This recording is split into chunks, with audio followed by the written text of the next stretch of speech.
और charter act 1853, इन दोनों act के विषय में हम पढ़ेंगे। इससे पहले वाली वीडियो में हमने चार्टर एक्ट 1813 के विषय में पढ़ा था, जिसके अंतर्गत हमने पढ़ा था, जब हम चार्टर एक्ट 1813 पढ़ रहे थे तो उसमें हमने पढ़ा था कि जो कंपनी का व्यापारिक एकाधिकार था उसको समाप्त कर दिया गया था। कंपनी के व्यापारिक एकाधिकार को समाप्त कर दिया गया था, लेकिन उसमें कंपनी को कुछ छूट दी गई थी।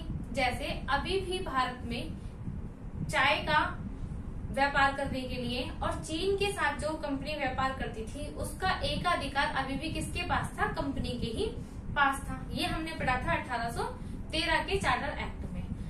1833 के चार्टर एक्ट में जो बदलाव किया गया, जो प्रावधान किया गया, वो ये प्रावधान किया गया कि जो उस समय जो छूट दी गई थी उस छूट को भी खत्म कर दिया गया।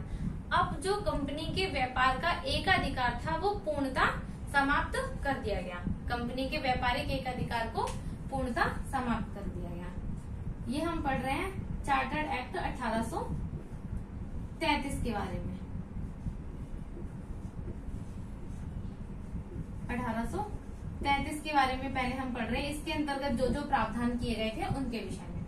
तो सबसे पहला प्रावधान तो यही था, जैसे सब में ही था, अभी तक हमने जितने भी एक्ट पढ़े उसमें हमने पढ़ा था कि 20-20 साल के लिए क्या है, कंपनी के कार्यकाल को आगे बढ़ाया जा रहा था।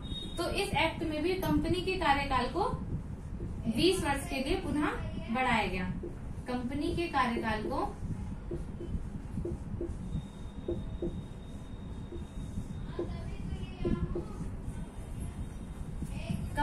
कार्यकाल को 20 वर्ष के लिए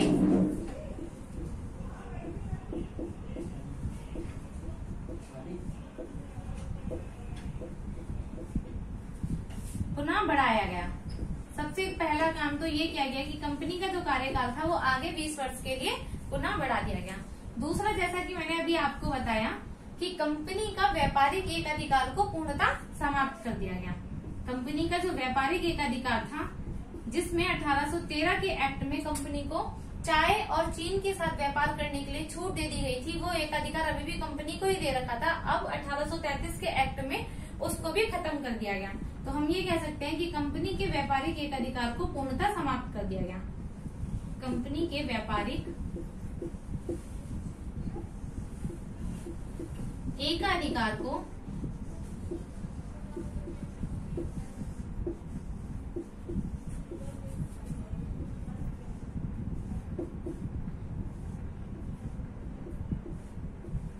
पूर्णतः समाप्त कर दिया। अब कोई भी भारत में आकर व्यापार कर सकता था और किसी भी चीज का व्यापार कर सकता था। 1813 के एक्ट में कहा था कि चीन के साथ व्यापार और चाय का व्यापार सिर्फ कंपनी ही कर सकती है, लेकिन अब उसको भी खत्म कर दिया गया 1833 के एक्ट में। तीसरा प्रावधान ये किया गया, 1813 के एक्ट में जो प्रावधान किए गए थे उन्हीं में संशोधन करे गए 1833 के प्रावधान में।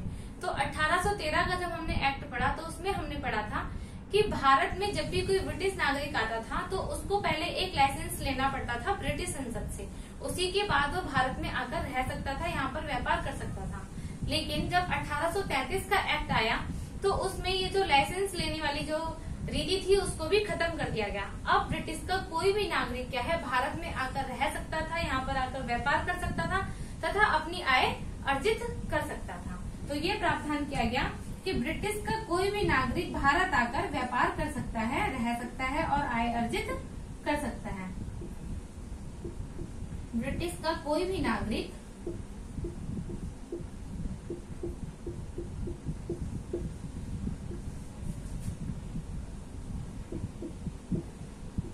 भारत में व्यापार कर सकता है, यहाँ रह सकता है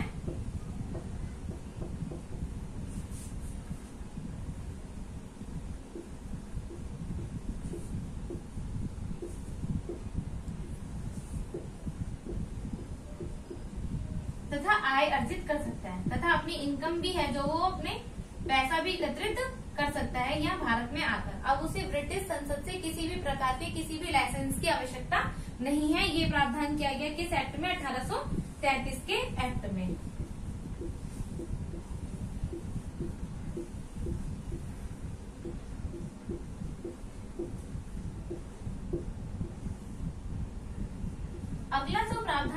गया इस एक्ट में वो ये किया गया कि जाति, वर्ग, धर्म के आधार पर सरकारी नौकरियों में किसी भी प्रकार का कोई भेदभाव नहीं किया जाएगा। पहले जो जाति धर्म के आधार पर सरकारी नौकरी प्राप्त करने के लिए भेदभाव किया जाता था, उस भेदभाव को समाप्त कर दिया गया। तो चौथा प्रावधान ये किया गया, जाति, धर्म, वर्ग इनके आधार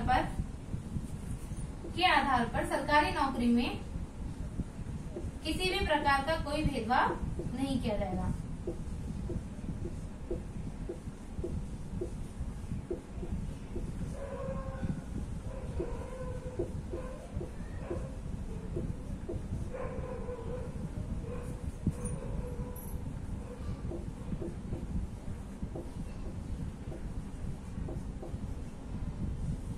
जो भेदभाव था उसे समाप्त कर दिया गया।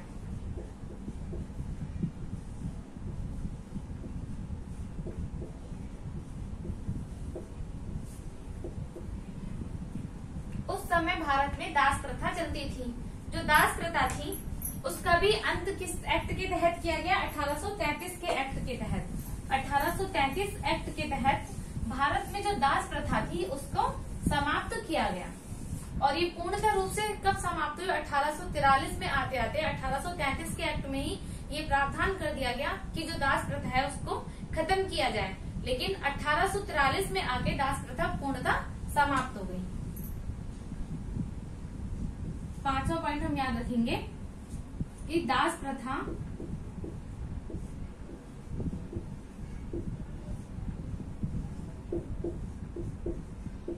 खत्म कर दिया गया।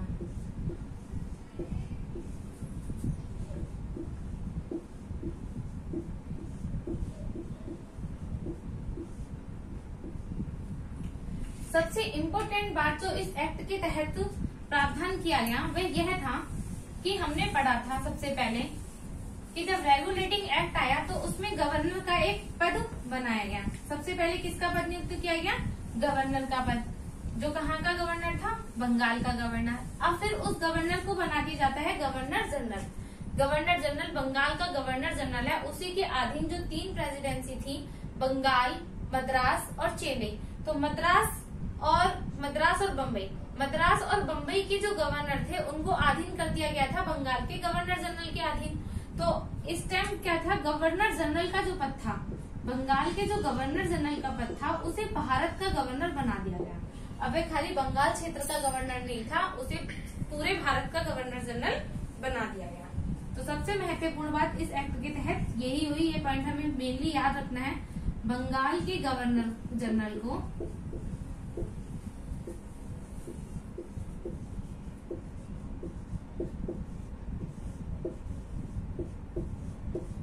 भारत का गवर्नर जनरल बनाया गया।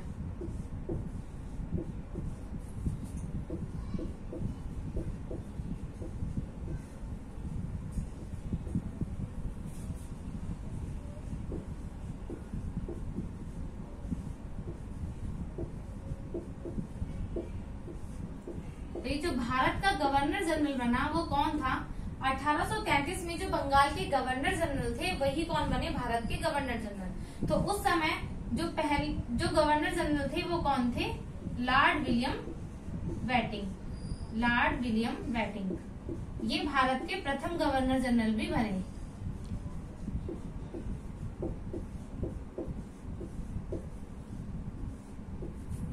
ये हमें याद रखना है। प्रथम गवर्नर जनरल कहाँ के? भारत के।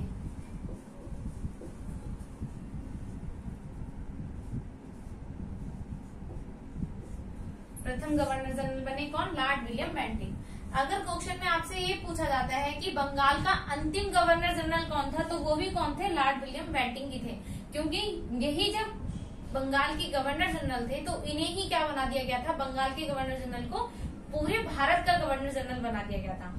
अगर क्वेश्चन में ये पूछा जाए कि पहले भारत के गवर्नर जनरल कौन थे, तब भी आंसर क्या होगा? Lord William Bentinck. अगर क्वेश्चन में ये पूछा जाए कि बंगाल के अंतिम गवर्नर जनरल कौन थे, तब भी आंसर क्या होगा? लॉर्ड विलियम बेंटिंग ही होगा। अब गवर्नर जनरल को यह अधिकार दिया गया कि वह कानून का निर्माण कर सकते हैं। विधि का निर्माण करने का अधिकार किसको दे दिया गया? गवर्नर जनरल को दिया गया।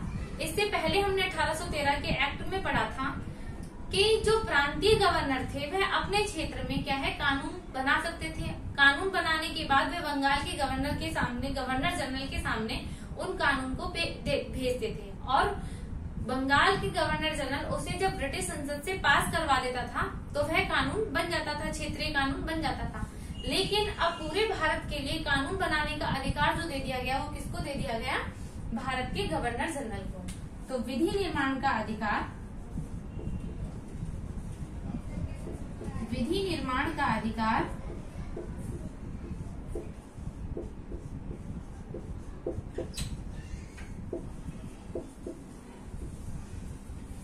विधि निर्माण का अधिकार दे दिया गया किसको? भारत के गवर्नर जनरल को।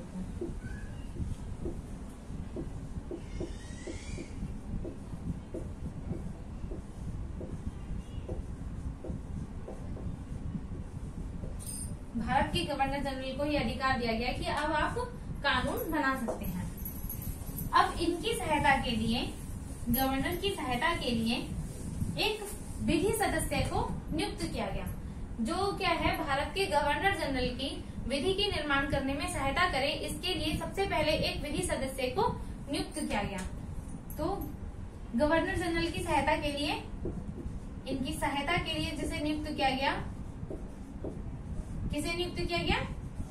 विधि सदस्य को। इसको हम यही समझ लेते हैं, जो अगला पॉइंट है, विधि सदस्य को। और जो पहले विधि सदस्य बने भारत में वो कौन थे? भारत में जो पहले विधि सदस्य बन के आए वह थे मैकाले। भारत में पहले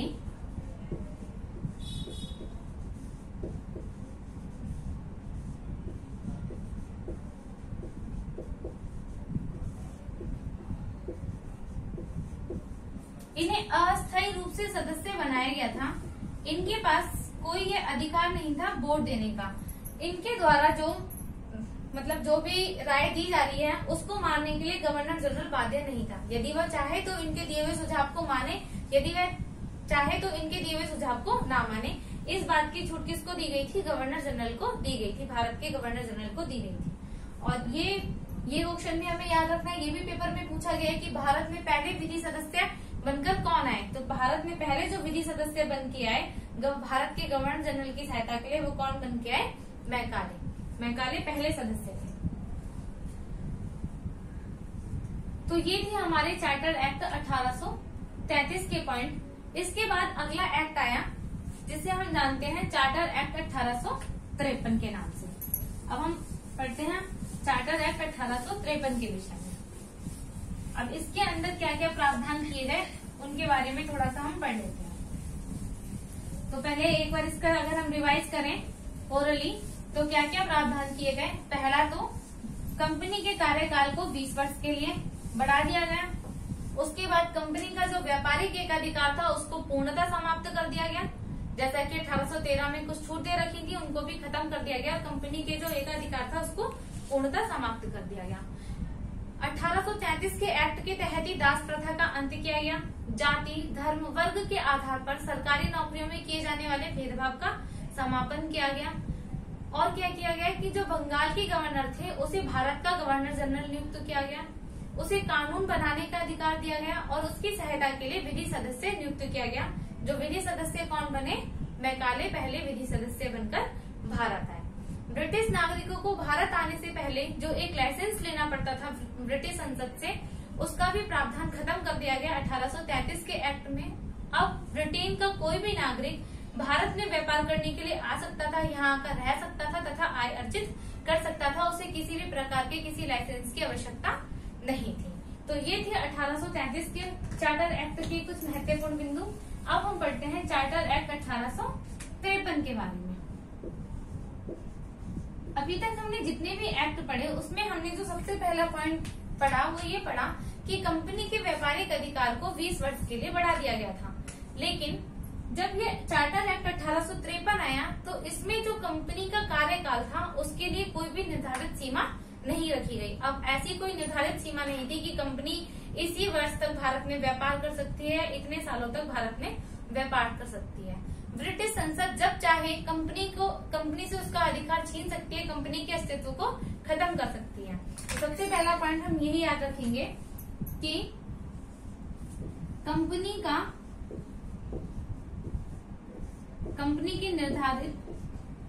कंपनी के लिए किसी भी प्रकार का कोई कार्यकाल निश्चित नहीं किया गया। कंपनी के लिए कोई कार्यकाल निश्चित नहीं किया गया, कोई समय सीमा नहीं रखी गई कि कंपनी इसी वर्ष तक कार्य कर सकती है।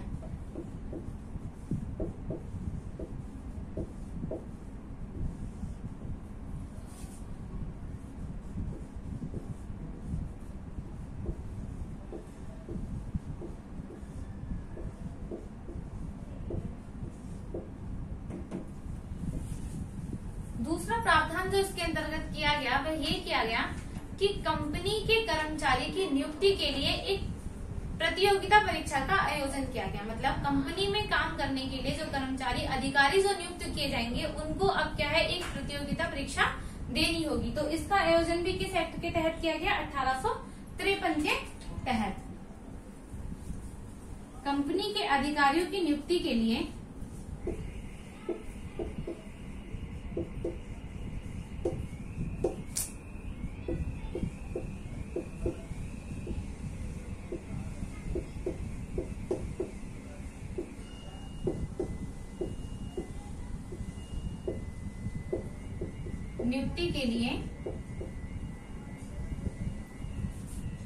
प्रतियोगिता परीक्षा का आयोजन किया गया। मतलब अब उन्हें कंपटीशन एग्जाम देना पड़ेगा और उसे पास करने के बाद ही क्या है, अब ये कंपनी में कोई पद ले सकते हैं।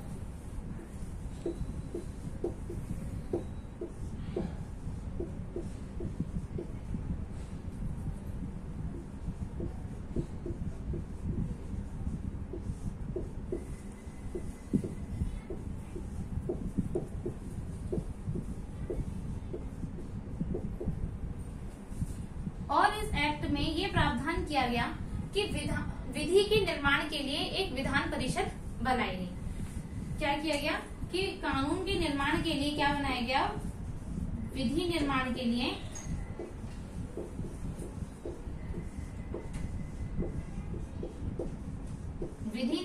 लिए एक बनाएगी विधान परिषद।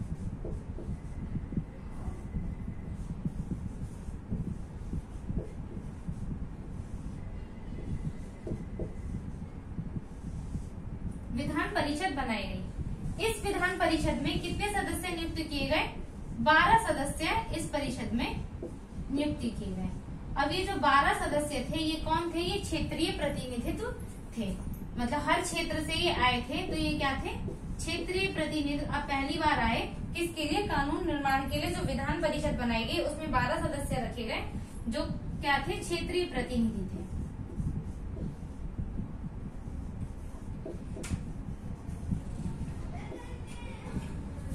अब ये कोई भी, अब इनके द्वारा बनाए गए जो कानून थे वह किसके द्वारा पारित किए जाने थे, उसको पारित करने का अधिकार अभी भी किसके पास था, भारत के गवर्नर जनरल के पास।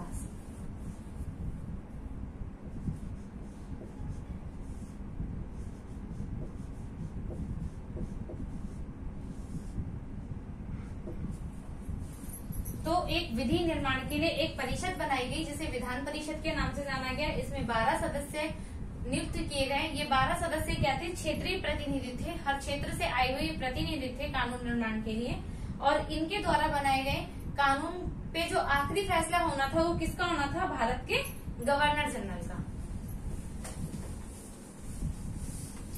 इसके साथ साथ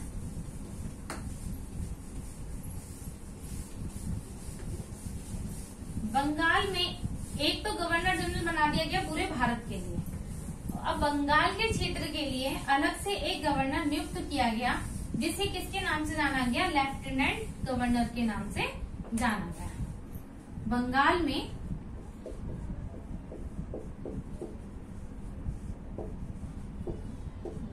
में लेफ्टिनेंट गवर्नर नियुक्त किया गया।